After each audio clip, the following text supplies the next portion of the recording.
शाहीनगर नामक एक बहुत बड़ा राज्य था जहाँ का राजा विक्रमादित्य था।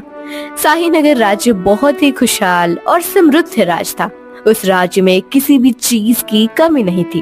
वहाँ की प्रजा राजा विक्रमादित्य को भगवान की तरह पूजती थी।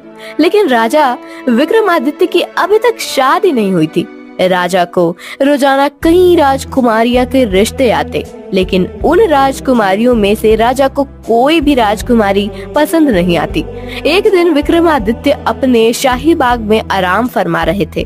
तभी उनका मंत्री मुरलीधर उनके पास आता है। महाराज, आप हर राजकुमारी को शादी के लिए मना कर रहे हो। आप मुझे बताइए, आपको कैसी राजकुमारी पसंद आएगी? मंत्री जी, हमें ऐसी राजकुमारी चाहिए जिसे मेरी दौलत से प्रेम ना हो, दयावान हो, गुणी हो और प्रजा को अपने बेटे जैसा मानती हो।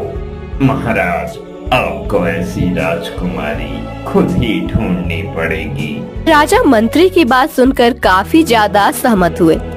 ठीक है मंत्री जी, मैं ऐसी राजकुमारी ढूंढ के ही रहूंगा और उसी से विवाह करूंगा। अगली सुबह राजा ने अपना भेष बदल लिया था और अपनी मंजिल की तलाश में महल से निकल पड़े। इसी बीच उन्होंने कई राजकुमारियों से मुलाकात की, लेकिन उन्हें कोई भी राजकुमारी पसंद नहीं आई। हर राजकुमारी में कुछ न कुछ कमी मिलती और ये कमी राजा विक्रमादित्य को पसंद नहीं थी। एक दिन राजा विक्रमादित्य थक हार कर एक पेड़ के नीचे बैठे हुए थे। तभी विक्रमादित्य को कुछ सिपाही और एक डोली दिखाई दी। तभी राजा उन सिपाहियों से पूछ बैठा, अरे सैनिकों, इस डोली में कौन है और तुम इस डोली को कहां पर ले जा रहे हो? महाराज, इस डोली में गंगापुरी राज्य की राजकुमारी गायत्री बैठी हुई है और हम राजकुमारी को मंदिर ले जा रहे हैं माता के दर्शन कराने। ऐसा बोलकर दोनों सिपाही डोली उठाकर वहां से चल दिए। अब विक्रमादित्य उस राजकुमारी को देखने के लिए बड़ा बेताब हो रहा था। अब राजा भी डोली के पीछे पीछे चलने लगा।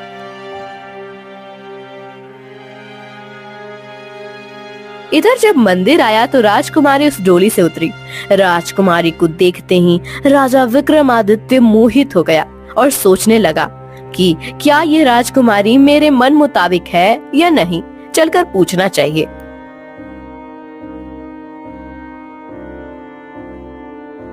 मैं शाहीनगर का राजा विक्रमादित्य हूँ और मुझे आपको देखते ही प्रेम हो गया। क्या आप मुझसे विवाह करोगी? नहीं महाराज, मैं आपसे विवाह नहीं कर सकती। ऐसा बोलकर राजकुमारी वहां से चली जाती हैं। राजा को यह सुनकर बहुत अच्छा लगा कि राजकुमारी को मेरी दौलत और राजमहल से प्यार नहीं है। राजा ने फिर उस राजकुमारी का पीछा किया और उसके राज्य जा पहुंचा।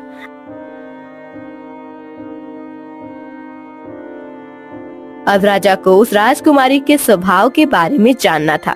राजा ने वहां के लोगों से राजकुमारी गायत्री के बारे में पूछा। अरे मुसाफिर, हमारी राजकुमारी देवी है देवी। वह सारी प्रजा को अपने बेटे जैसा रखती है और वह सुबह और शाम गरीबों में धन और अनाज बांटती है।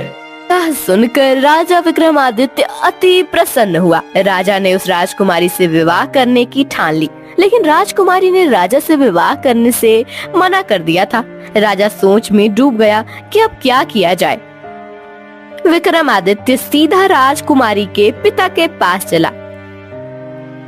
राजन, मैं शाहीनगर राज्य का राजा विक्रमादित्य हूँ और मैं आपकी बेटी से विवाह करना चाहता हूँ, क्योंकि मुझे जैसी राजकुमारी चाहिए वो आपकी बेटी गायत्री में सारी खूबियां हैं। महाराज, अगर आप हमारी राजकुमारी को पसंद हो तो हमें विवाह से कोई ऐतराज नहीं है।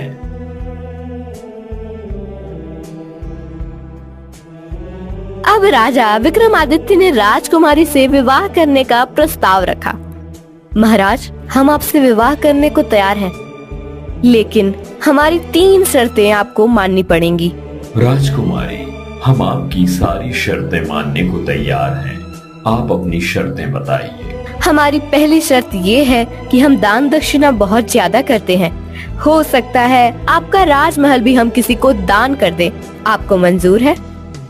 हाँ राजकुमारी, मुझे पहली शर्त मंजूर है आपकी। आप अपनी दूसरी शर्त बताइए। और हमारी दूसरी शर्त यह है कि आपको प्रजा में से किसी एक की हत्या करनी पड़ेगी।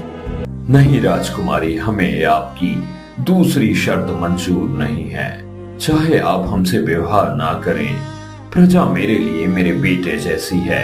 मैं उनकी हत्या नहीं कर सकता। यह सुनकर राजकुमारी काफी ज्यादा प्रसन्न हुई और कहा, महाराज, आपने दूसरी शर्त भी जीत ली है। मैं आपकी परीक्षा ले रही हूँ कि आप अपनी प्रजा से कितना प्रेम करते हो। और अब आखिरी और तीसरी शर्त यह है कि आपको एक पहेली सुलझानी पड़ेगी। वह पहेली यह है कि आपके पास 8 सिक्के हैं जो दिखने में एकदम समान हैं। इन सिक्कों में से एक सिक्का नकली है और वो इन सिक्कों से थोड़ा भारी भी है। और हाँ, सिक्कों को आपको हाथ में नहीं लेना है। आपके पास सिर्फ एक तराजू है। उस तराजू से आप सिर्फ 2 बार ही तौल सकते हैं। तो नकली सिक्के को कैसे पहचानेंगे? राजा विक्रमादित्य थोड़ा सोचने लगा। थोड़ी देर सोच विचार करने के बाद राजा ने कहा, मैं 3-3 सिक्के निकाल कर तराजू के दोनों ओर रखूंगा। अगर दोनों पलड़े बराबर हैं तो इन 6 सिक्कों को छोड़कर बचे 2 सिक्के, अब उन 2 सिक्कों को एक एक पलड़े पर रख दूंगा। जो भारी निकलेगा वो नकली होगा। अगर एक तरफ पलड़ा भारी है तो भारी पलड़े के 3 सिक्के मैं से 2 सिक्के निकाल दूंगा और उन्हें तौल लूंगा। अगर बराबर हो तो बचा हुआ सिक्का नकली है। अगर एक भारी है तो वो सिक्का नकली है। महाराज, आपने इस पहेली का हल चुटकियों में निकाल लिया। आप मेरी तीनों शर्तों में जीत गए हो। मैं आपसे विवाह करने को तैयार हूँ। राजा विक्रमादित्य राजकुमारी से विवाह करके सीधा अपने राज्य आ गए थे। सुबह राजा विक्रमादित्य मंत्री जी के पास आते हैं। मंत्री जी, ढूंढने से तो भगवान भी मिल जाते हैं। ये तो राजकुमारी है।